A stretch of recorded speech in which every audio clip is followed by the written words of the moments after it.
For over a decade, I had watched Isabelle transform. I was there when she was just another hopeful face in a crowd of aspiring actors, and I was there tonight, standing in a corner of a lavish ballroom as she clutched the golden statue that named her Best Actress.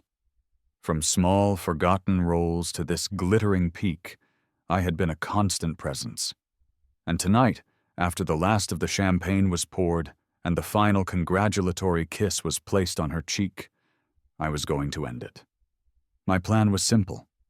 Wait for her to come home from the celebration party, and then quietly, finally, break up with her.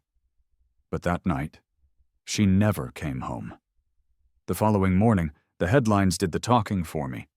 They were plastered everywhere, a buzzing swarm of digital gossip about the newly crowned Best Actress spending her victory night in a high-end hotel with an unidentified man.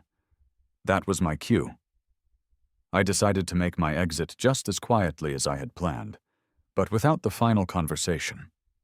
I packed a single suitcase and left the city we had built our lives in. It was 2 months later when my phone rang, displaying her name. "Alex," she said, her voice laced with a familiar post-party rasp. "I've got a terrible headache. I want your hangover tea." Before I could even process the sound of her voice, a different one, a stranger's, cut in with cold precision. "Isabelle, please don't disturb my husband. If you need hangover tea, you should go ask your new man for it." The night of the awards, the air in the ballroom was thick with false sincerity and the clinking of glasses. People I barely knew slapped me on the back, their praise sloshing around like the expensive liquor in their hands. "Alex, you really saw the long game, didn't you?" one of them said, his eyes gleaming. "Stuck with Isabelle since high school, and now look at her, a bona fide star." Everyone in our circle knew the story of Isabelle and Alex, the unwavering couple. In their eyes, my stock was about to soar. I was on the verge of becoming a boss, riding her coattails to the top. Another acquaintance leaned in conspiratorially, his breath smelling of whiskey. "You should ask for more shares in the company now, while she's still madly in love with you," he advised. "Otherwise you'll end up losing both the girl and the money." His words hung in the air, silencing the chatter around us and leaving a tense, uncomfortable void. I clenched my fist, my knuckles turning white, my gaze landing on the man who had spoken, a friend named Mark. Everyone knew his story. He and his wife, Jessica, were childhood sweethearts who married right out of college. Their fairy tale had soured within 6 months, devolving into a public spectacle of rumored affairs on her part. Their great love story had become a cautionary tale, a citywide joke. He'd nearly lost his mind trying to hold it together, but Jessica eventually stopped even trying to hide her indiscretions. Mark's eyes, filled with a mocking bitterness, drifted across the room. I followed his gaze and found Isabelle.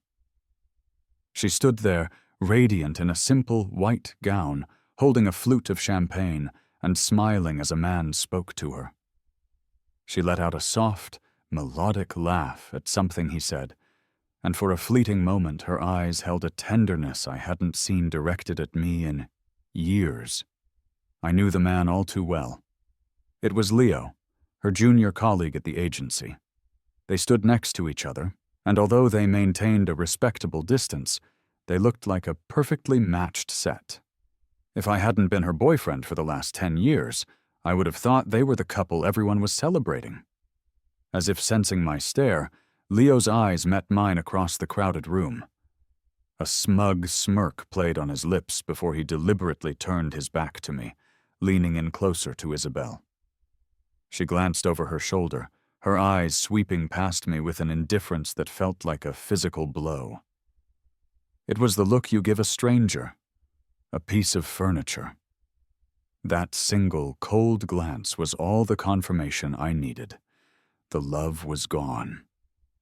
My plan to break up with her after the party felt less like a choice and more like a necessity. Later, when I came out of the restroom, the crowd had begun to thin. Isabelle was nowhere in sight. I tried calling her, but it went straight to voicemail. My texts were left unread. As I had been washing my hands, I'd overheard two women from her agency talking. "Did Isabelle finally break up with Alex?" one asked. "Not yet, but it can't be long now," the other replied. "Didn't you see Leo whining about being scared to go back to his apartment alone?" Isabelle agreed to go with him. It was 11:30 p.m. The streets outside were starting to empty. I let out a hollow laugh that didn't sound like my own and told the driver to just take me home. The apartment was dark, silent, and overwhelmingly empty. A profound fatigue washed over me, a weariness that went bone deep. I stumbled into the living room and collapsed onto the sofa, the last 10 years pressing down on me. In a daze, a memory surfaced. I was 18 again, sitting in a sun-drenched classroom wrestling with a math problem. Isabelle was napping at the desk beside me. The blinding sunlight made it hard to see the textbook, but then, suddenly, the glare vanished. I looked up to see her slender hands holding a book above my page, shielding it from the light. "Feeling touched, Alex?" she had asked, waving her fingers playfully in front of her face. Another memory followed, this one from after our final exams. Isabelle had cornered me by the lockers, her ears flushed red, but her voice pretending a calm she didn't feel. "Alex, I like you," she'd said. "If you're my boyfriend, I'll always be good to you." I had asked her then, "You'll never leave?" What if the day came when she wasn't good to me anymore? I remembered her earnest, unwavering response. "If that day ever comes, you should leave me. That will be the cruelest punishment you could ever give me." I thought I heard my phone buzzing on the coffee table. I picked it up without thinking, my voice thick with sleep and sorrow. "Isabelle, you've changed. I don't want you anymore." I hung up before she could respond and fell back into a deep, dreamless sleep. The next morning, the shrill ring of my phone jolted me awake. It was a mutual friend. "Isabelle didn't come home last night," he said, his voice laced with an angry concern. Confused, I reached for the empty space beside me in the bed, only to find the sheets cold. "What's up?" I asked, my own voice a hoarse rasp. I felt unusually drained. There was a pause on the other end of the line. "Alex?" he asked carefully. "Did you see the news?" A sense of dread washed over me. I knew this was about Isabelle and me. I ended the call without another word and opened my browser. There it was. A flood of articles, videos, and pictures of Isabelle with a mysterious man at a 5-star hotel. Isabelle was clearly visible, wrapped in a man's black suit jacket, held securely in Leo's arms. A short video clip showed him lifting her up, bridal style, and carrying her through the hotel lobby. They had emerged at 8 o'clock this morning, wearing different clothes, leaving one after the other. I gripped my phone so tightly my knuckles turned a bloodless white. Just then, I heard the familiar beep of the key code at the front door. Isabelle walked in. She shrugged off the suit jacket, Leo's jacket, revealing the same white dress from the night before. Her eyes finally met mine. "Alex, something came up last night," she began, but I cut her off by throwing my phone onto the sofa between us. She picked it up, her expression faltering as she saw the screen. It was a still image from the video, a photo of Leo carrying her in his arms. "Believe it or not, we didn't do anything," she said, her voice strained. "He got too drunk to go home alone, and I had been drinking too, so I just put him in a hotel room to sleep it off. He was talking about all our struggles over the last 3 years, and I must have fallen asleep." She clenched her jaw, conveniently leaving out any mention of the embraces or being carried. "I trust you," I said flatly, the words tasting like ash. Isabelle seemed about to say something more, perhaps to elaborate on her flimsy explanation, but I held up a hand to stop her. Her lips pressed into a tight, thin line. After a long pause, she spoke again. "As long as you believe me, Alex, I'm so tired. This industry, it is what it is. Don't go losing your mind over it like Mark did over Jessica." I stood up and walked towards her, my movements slow and deliberate. I stopped right in front of her and stared coldly at the distinct purplish mark on her collarbone.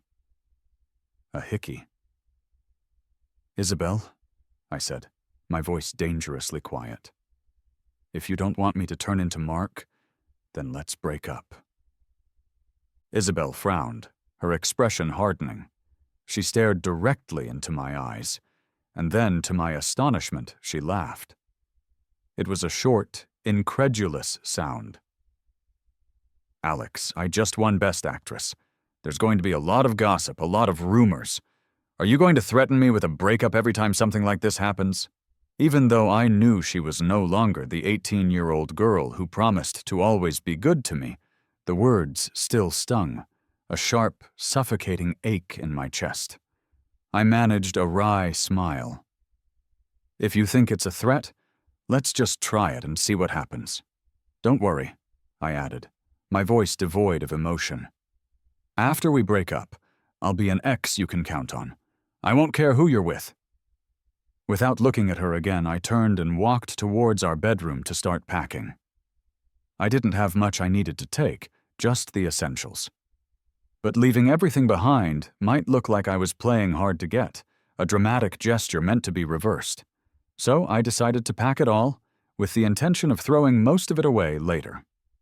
While I was pulling my clothes from the closet, Isabelle got a call and left the apartment. I finished packing and left a note on the kitchen counter. I told her the apartment was hers. We had bought it together, and while I had covered most of the cost, I was grateful she had pitched in when I was short on cash. I wrote that I hoped it would always give her a sense of home. After organizing everything, I booked a flight for that evening and headed back to my parents' house. After graduation, it was Isabelle who had wanted to sign with an entertainment company in the capital. She had asked me to come with her, and I had agreed without a second thought. The only reason I had stayed in that city for all those years was her. Now that we were broken up, there was no reason left to stay. When I arrived at my childhood home, my parents didn't say much. They just patted me on the shoulder, their eyes a little teary. "It's good to have you back," my dad said.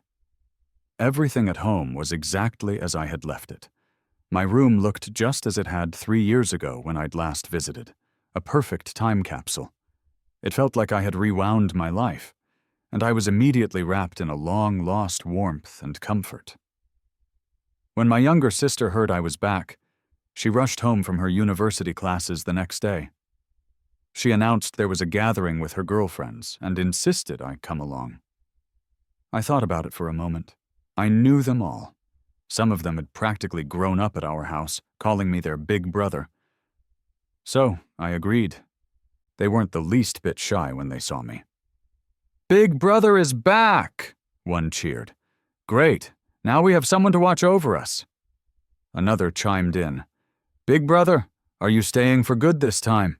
No one's taken us to the amusement park since you left." Then one of them piped up. "Big Brother, I have a cousin. She has a PhD and she's really pretty and outgoing. Should I introduce you?" A voice yelped, "Hey, who just kicked me?" She looked around, but no one paid her any mind, all of them trying to suppress their laughter. All except for one person, Chloe.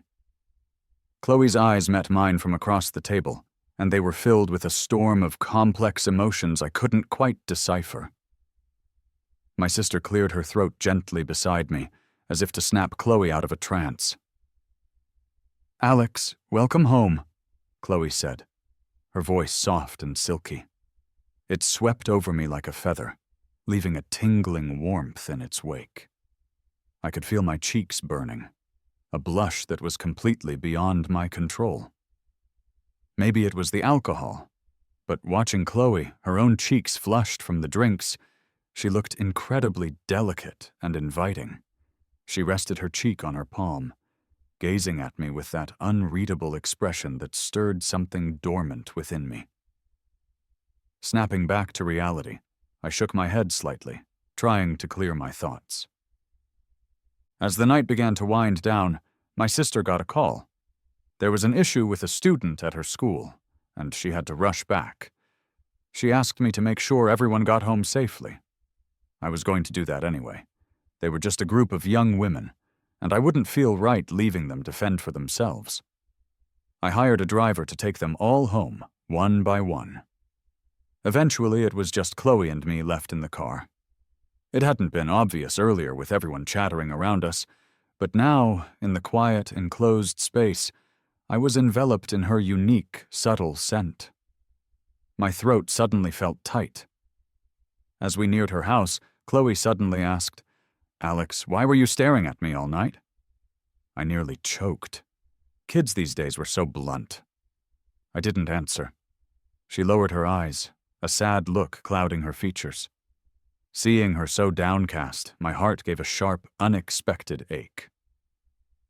"Chloe," I said softly, "I just broke up with my girlfriend." She paused for a beat, and then a deep blush spread across her face. I found it amusing. She was clearly still a bit naive, with her thin skin. "So what?" she countered, looking back up at me.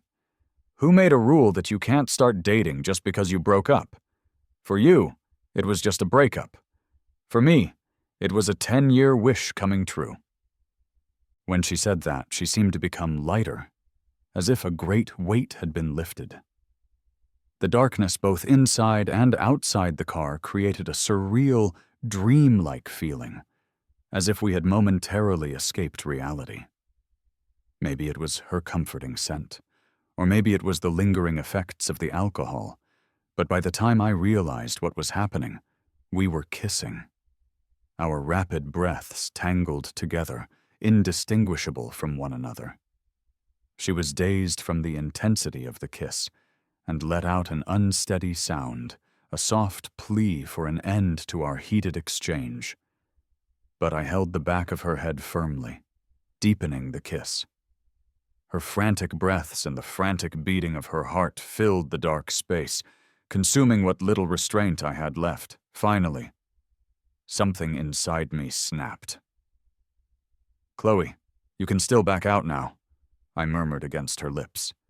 But she just wrapped her arms tightly around my neck, burying her face against my chest, and whispered breathlessly, "Whoever backs out is a coward." Her words made me laugh, a deep laugh that shook my shoulders. She nudged me.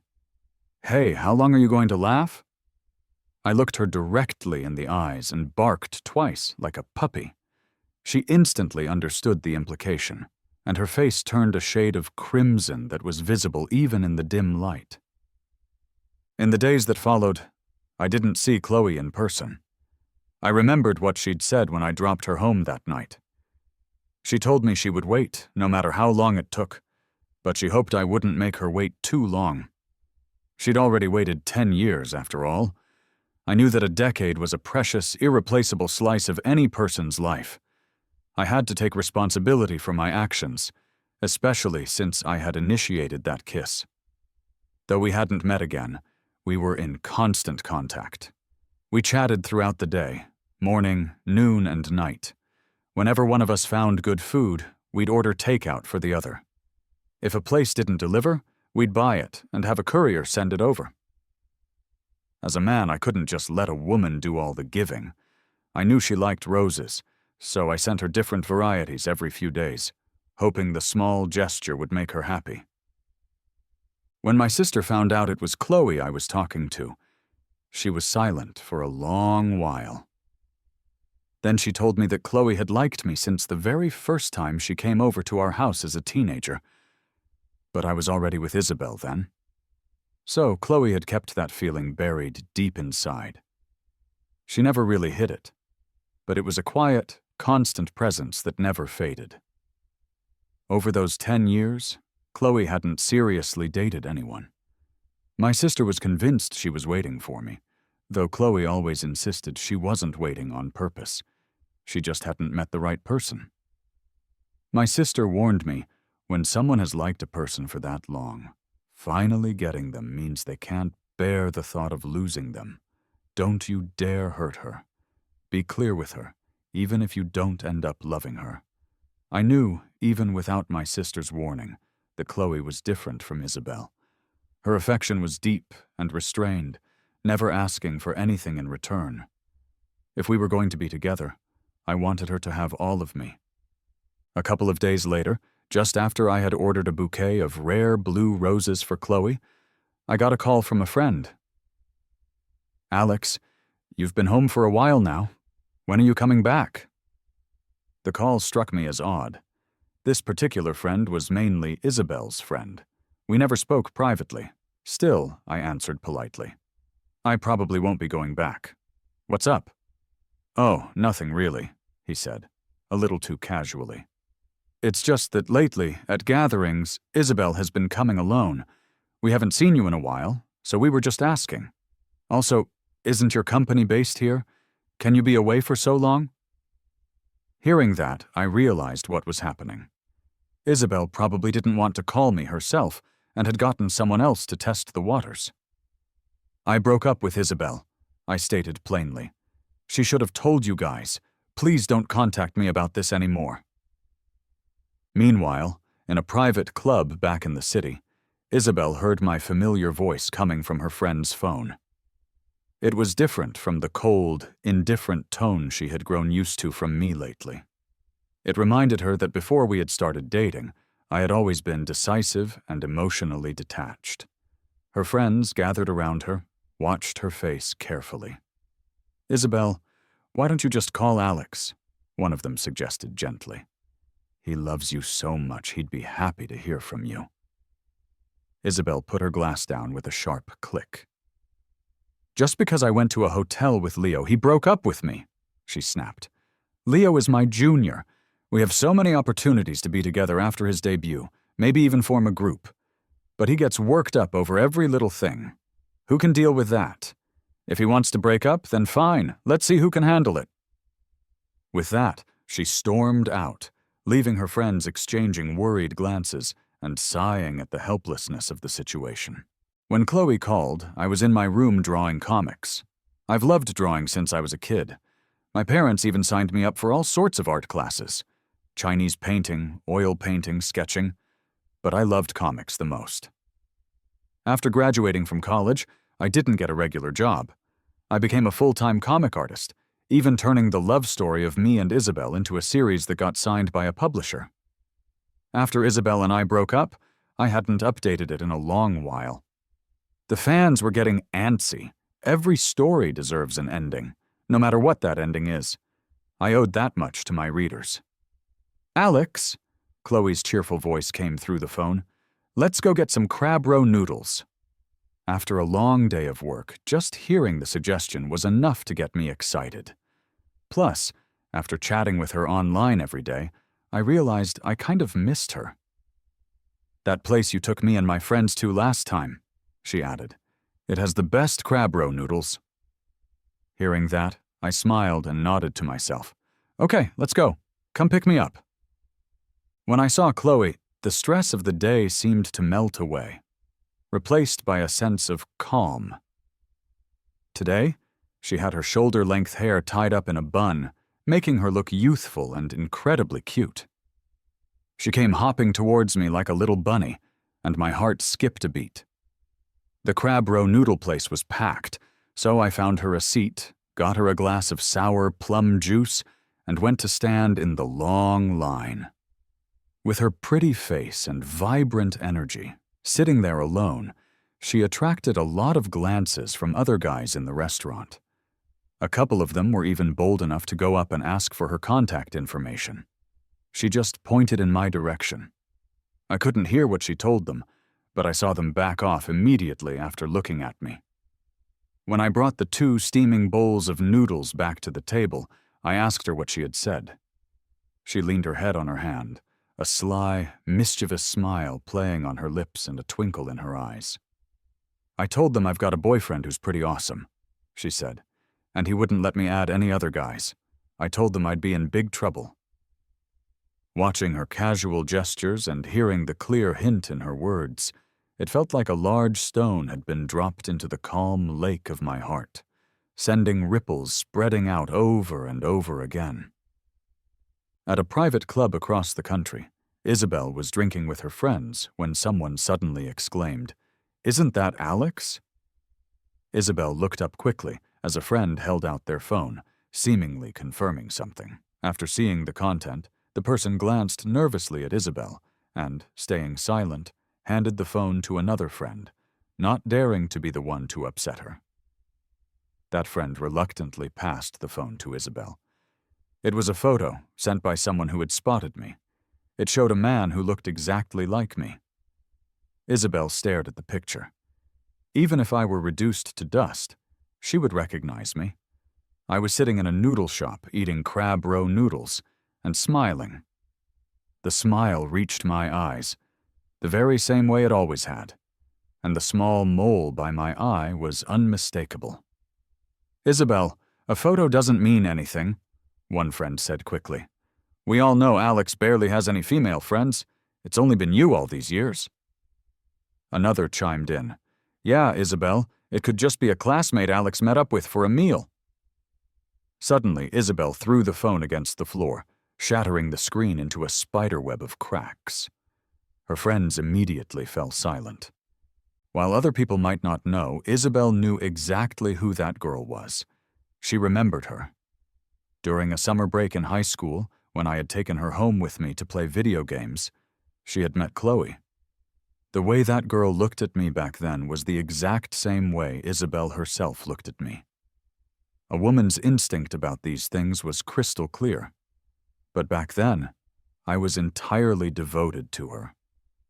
And she was confident that no one could love me the way she did, so she hadn't paid it any mind.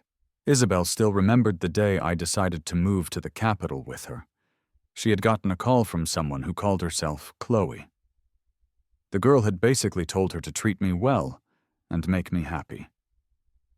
If she didn't, Chloe had said, she would do everything in her power to make Isabelle lose me. Isabelle wondered now if she really hadn't been treating me right. She had worked so hard in the entertainment industry, navigating all kinds of difficult situations, also that our future life would be better, and I wouldn't have to bear all the financial burdens alone. She did everything she could to become successful. Now she was a popular, award-winning actress. So why did I leave? I didn't know about any of that. Unknowingly, a month had passed since I had returned home. My feelings for Chloe had grown stronger with each passing day. Being with her, I finally began to understand what a healthy, good love felt like.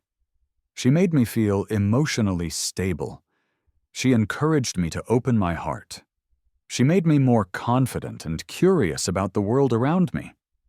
My comics art style even began to change, becoming more humorous and adorable. I started a whole new story. Fans were even sending me direct messages asking, "Is something good happening in your life, teacher?" It was then that I realized that even if Isabelle and I had gotten married, I wouldn't have been happy. In the 10 years we were together, only the first 2 were genuinely, uncomplicatedly happy. There was no pressure from graduate school, no stress from job hunting, no burdens of adult life, and no misunderstandings arising from having friends of the opposite sex. But after we graduated and moved to the capital, she entered the entertainment world. A lot of new men appeared in her orbit, one of them being Leo. The entertainment world is a dizzying mix of truths and lies, but I believed in our foundation. I didn't worry about him at first. That changed one night when Isabelle was out late for a work dinner. I went to pick her up and saw her outside the restaurant, leaning against a tree, throwing up. Just as I was about to get out of the car, I saw Leo run over with a bottle of water he'd bought from a nearby store. He supported her gently as she drank. Strangely, I found myself unable to get out of the car. After she finished the water, she turned and hugged Leo tightly. I saw his body stiffen in surprise, and then, slowly, he put his hand on her back, patting her gently. Once doubts are planted, they bloom like weeds and are nearly impossible to erase. I began probing, looking for clues, especially when Leo seemed all too ready to offer up evidence of their closeness. The second time was when I went to visit her on set. I saw Isabelle hold out her drink to Leo. He took a casual sip from it, and then she drank from the same spot. He showed her something on his phone, and they both started laughing. She leaned into his chest, and he casually put an arm around her, as if it was something he had done countless times. No one else on the set seemed surprised or even noticed. I couldn't hold back any longer and walked over. Isabelle saw me, smiled, and got up from Leo's chest to take the lunchbox I had brought her. "Alex, it's great that you're here," she said. I glanced at Leo and caught the unmistakable flash of jealousy in his eyes. That night, I told Isabelle I wanted her to keep her distance from Leo. She was silent at first, then looked up at me. "Alex, Leo is just my junior. The company wants him to shadow me so he can learn the ropes and not make the same mistakes I did after my debut. I've been through a lot of hardships, and I don't want others to have to go through the same thing." I said nothing, and she grew impatient. Fine, I'll talk to the company. Just don't keep imagining things." But the very next day, Leo found me at a coffee shop. He stirred his coffee slowly and said, "Alex, I like Isabelle. I delayed my own career for her, just so I could be with her. I'm waiting for the day she realizes she can't live without me. If you chase me away today, there will just be another man tomorrow. Can you chase every single one of them away? Deep down, you know that from the moment you had to ask her to stay away from me, you've already lost." He was right. Why else would I feel the need to ask her to send him away? When I returned to our apartment, I told Isabelle to just forget what I had said the day before. She seemed visibly relieved. She buried her head in my chest and told me, perhaps telling herself as well, "Alex, I would never do anything to hurt you." After that, we started reducing our social gatherings. We came home earlier and had more meals together. Yet, a silence grew between us. The idea of breaking up was probably already there, a seed planted in both our minds, but neither of us wanted to be the one to admit it. Chloe invited me to go hiking, mentioning there was a hot spring resort at the top of the mountain where we could soak at night. We parked the car at the base and started the walk up. Sadly, her fitness level was not quite up to the task. After only 30 minutes, she was breathless and panting. "Who was it that said they could climb all the way to the top?" I teased. She pouted and playfully hit my chest. I instinctively took her hand in mine. Her hand was soft and warm, and the simple contact sent a ripple of electricity through my heart. She stiffened for a moment, then squeezed my hand firmly in return. In the quiet stillness of the mountain trail, we could clearly hear the sound of each other's heartbeat. Our breaths intertwined, carrying the unspoken weight of our growing affection. Taking frequent breaks, we finally reached the summit just before nightfall. The private hot spring was unbelievably relaxing, and I let out a deep sigh of comfort as I sank into the warm water. A moment later, I heard soft footsteps. I looked up and saw Chloe walking towards the spring in a simple white swimsuit. Her skin seemed to gleam in the soft evening light.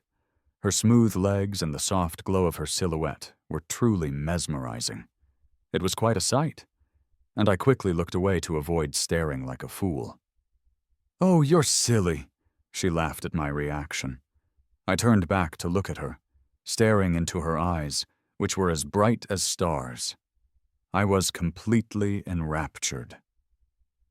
She leaned in and gently kissed my eyelids, then my forehead, then trailed kisses down the bridge of my nose, across my lips and to my ear. Her soft, tentative kisses left me feeling weak-kneed. "Alex, Love me, she whispered. Without speaking, my hands found her waist, pulling her in closer. With a teasing touch, she let out a soft moan. In a single, fluid motion, I wrapped her up in my arms and carried her towards the bedroom. After that night, every memory was filled with a deep sense of warmth and intimacy. Even in my sleep, I hazily felt her slip something cool onto my finger. Then, I heard her whisper softly in my ear, "Alex, I love you." In the middle of the night, my phone on the bedside table started ringing.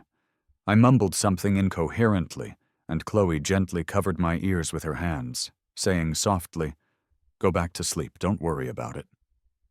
Chloe saw the name flashing on the screen. Isabelle. She let out a soft, almost inaudible chuckle. She picked up the phone and quietly left the bedroom, slowly answering the call. The moment the call connected, Isabelle's tipsy, demanding voice came through. "Alex, my head hurts. I want your hangover tea." But after she spoke, she didn't hear my worried voice. Instead, she heard a young woman's mocking tone. "Isabelle, please don't disturb my husband's sleep. If you need hangover tea, you should go ask your new fling for it."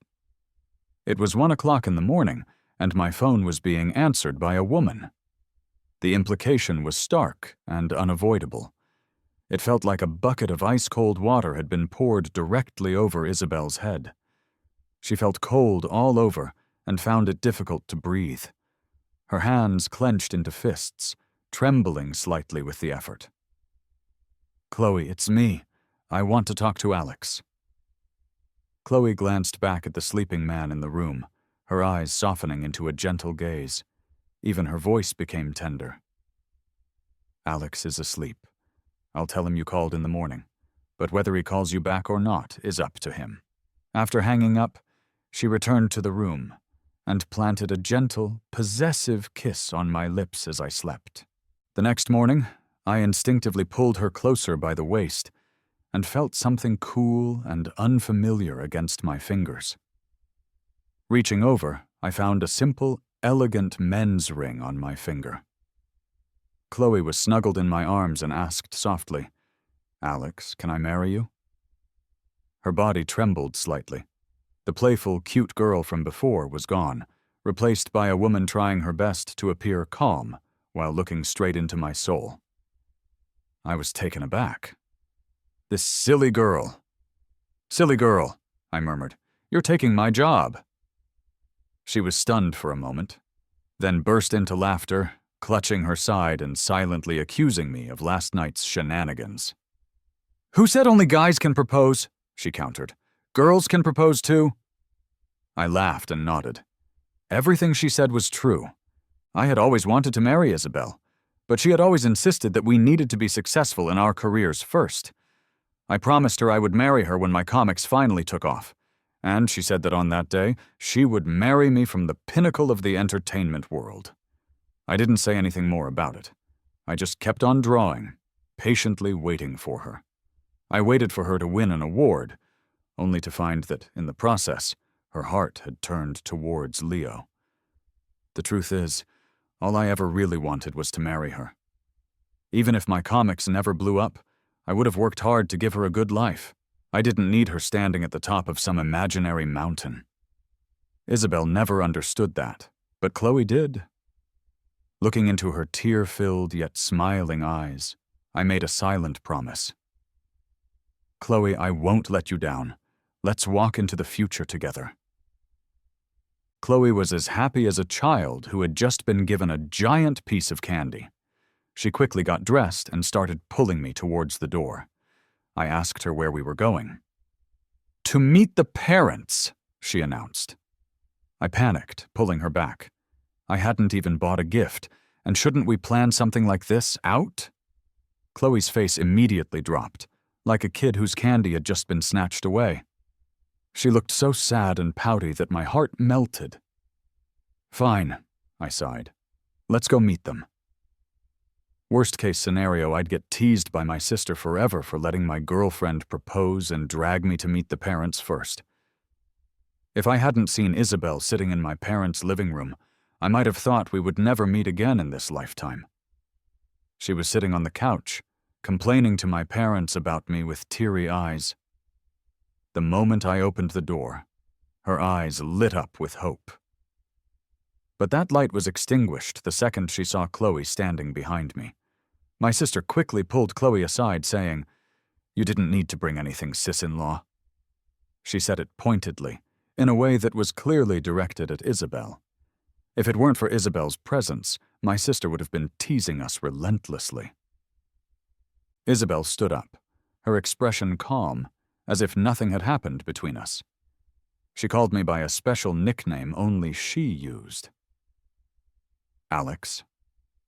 I nodded back at her, affecting the polite tone of an old friend. "Long time no see. What do you need?" She stayed silent for a moment, her eyes pleading. "I'm here to take you home." Honestly, it hurt a little. It hurt that she waited until I had completely moved on and was starting a new life to finally feel regret. "Isabelle, every story, even one that's 10 years long, eventually needs an ending." I shook my head gently. "This is my home, Isabelle." "Alex," she said desperately. "Nothing happened between Leo and me. The marks on my neck were from him being sneaky. I've already told the company not to have him around me anymore. I'll have my junior sisters shadow me instead. We agreed that once I won an award, we would get married." She took out a velvet box from her purse, carefully opening it to reveal a 10-carat diamond ring, the size of a pigeon's egg. It was the engagement ring I had bought years ago, the one I thought was lost. She had found it. Her eyes were full of a desperate hope and a begging that I hadn't seen in her for a very long time. I felt even sadder for the girl she used to be. "Isabelle, we could have parted on good terms." I took a deep breath and showed her the simple band on my finger. "I have a girlfriend now. If you hadn't come today, we would be at her parents' house discussing our wedding plans." Chloe walked over to me then, taking my hand in hers, silently giving me strength. Isabelle looked at our intertwined hands, and her eyes turned sharp, as if they could pierce right through us. "Alex, one last time, are you really giving up on me?" I shook my head. "Isabelle, I hope you find happiness." Suddenly she threw the ring box at the floor. The pigeon egg-sized diamond hit the wall and shattered into pieces. "Alex, we've been together for 10 years. Does that mean nothing compared to the month you've spent with her? Is love so casual to you? Can you just leave when you want and start over with someone else whenever you feel like it? Do you think she doesn't have male friends? That no other guys are interested in her? Once you're together, does that mean no other men will ever exist? We were together for 10 years without getting married, and after just 1 month with her, you think you're ready? You're still so naive. If you don't change, your tomorrow with her will just be a repeat of your today with me." I stayed silent, just gazing at her familiar yet strangely distant features. The 28-year-old Isabelle and the 18-year-old Isabelle seemed to overlap in front of my eyes, then drift apart until they both disappeared completely. My sister ran out from the kitchen and began to push her towards the door. Isabelle stumbled and fell to the ground, but she didn't seem to care. She didn't say another word. Her beautiful eyes were filled with an overwhelming, soul-crushing sorrow that wouldn't dissipate. I knew she regretted everything. "Don't you dare compare Chloe to someone like you," my sister spat. "Chloe has never once had a meal or a drink alone with a male friend, let alone gone to a hotel with one. You were with my brother for 10 years. How many of those years did you make him sad? 3 years. A full 3 years. If you had seen his sadness at any point during those 3 years, you two wouldn't have ended up like this. On the day you won the Best Actress award, Chloe called him to wish him happiness. She said if he was happy, she would completely let go and move on.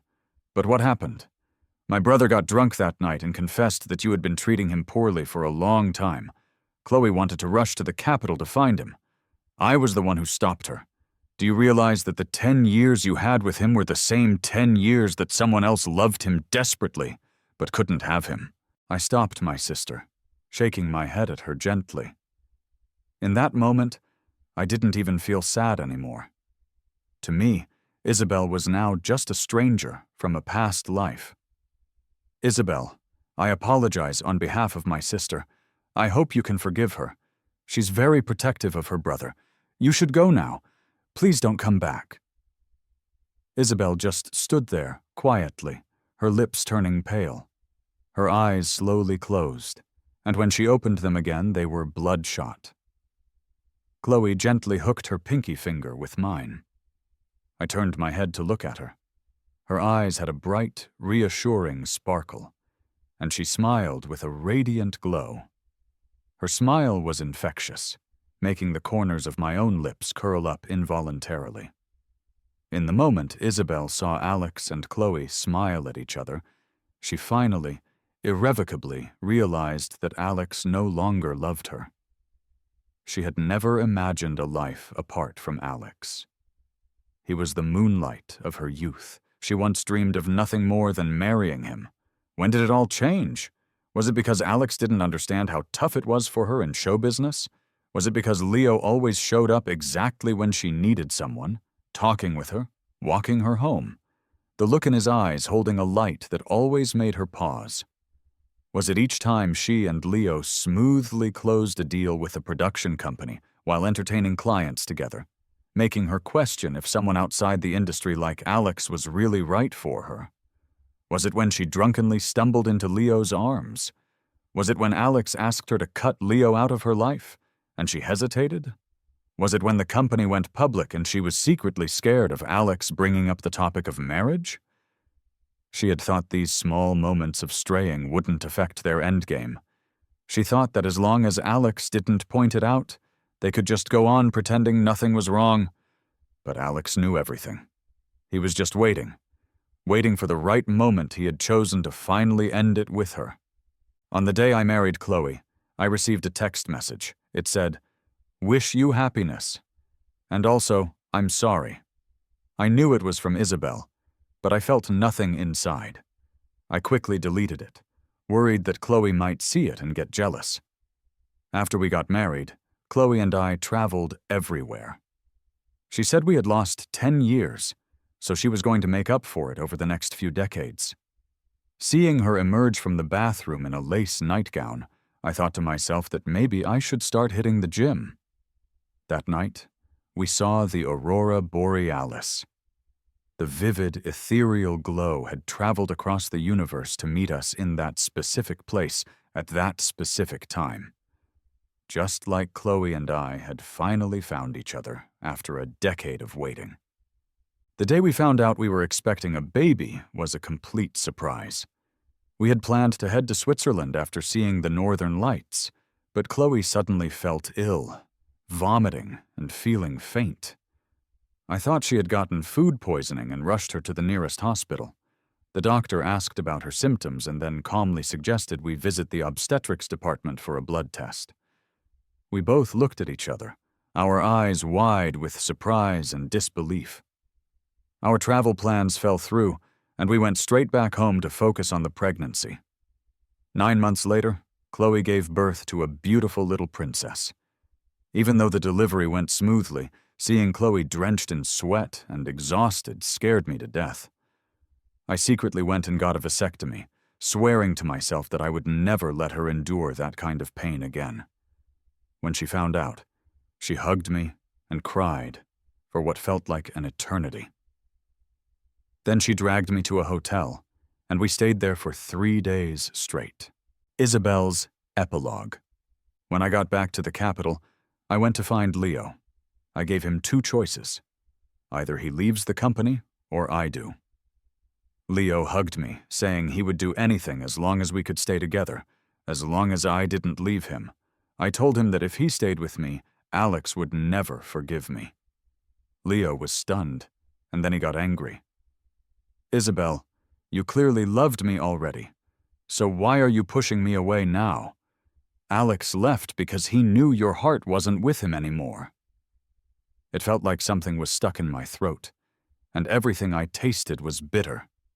Then I started laughing, a hollow, empty sound that quickly turned into racking sobs. It was me. I was the one who gave Leo the illusion that I loved him. That's why he felt bold enough to hurt Alex, to provoke him. I can't even begin to imagine the pain Alex must have gone through during those 3 long years. I'm too scared to think about how I was the one who caused him all that pain, and all I ever really wanted from the very beginning was to marry him and live a happy, simple life together. I don't think I'll ever be truly happy in the future, not without him.